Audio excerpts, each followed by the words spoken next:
మండల ప్రజలందరికీ కూడా నూతన సంవత్సర శుభాకాంక్షలు.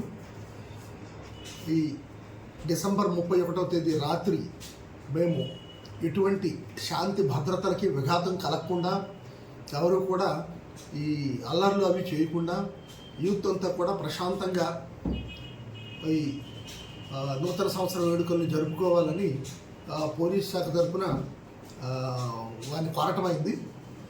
ఎవరు కూడా ర్యాష్గా డ్రైవ్ చేయటం, నైట్ బైకులపై తిరగటం కానీ, అదేవిధంగా మైనర్లు వెహికల్ నడిపినా కూడా వాళ్ళపై బండిచ్చినటువంటి తల్లిదండ్రులపై చట్టపరమైన చర్యలు తీసుకోవాల్సి ఉంటుంది. అదేవిధంగా ఎవరైనా డ్రంక్ అండ్ డ్రైవ్ టెస్ట్లు కూడా ఎక్కడికక్కడ నిర్వహిస్తాం. అందులో కూడా ఎవరు డ్రింక్ చేసి బండి నడపకూడదు. రాత్రి 1 గంట దాటిన తర్వాత 12-1 గంట నుండి కూడా ఎవరు రోడ్ల మీద తిరగకూడదు. అందరూ కూడా ప్రశాంతంగా హ్యాపీగా ఈ హ్యాపీ న్యూ ఇయర్ని, ఏదైతే నూతన సంవత్సర వేడుకల్ని జరుపుకోవాలని మేము పిలుపునిస్తున్నాం.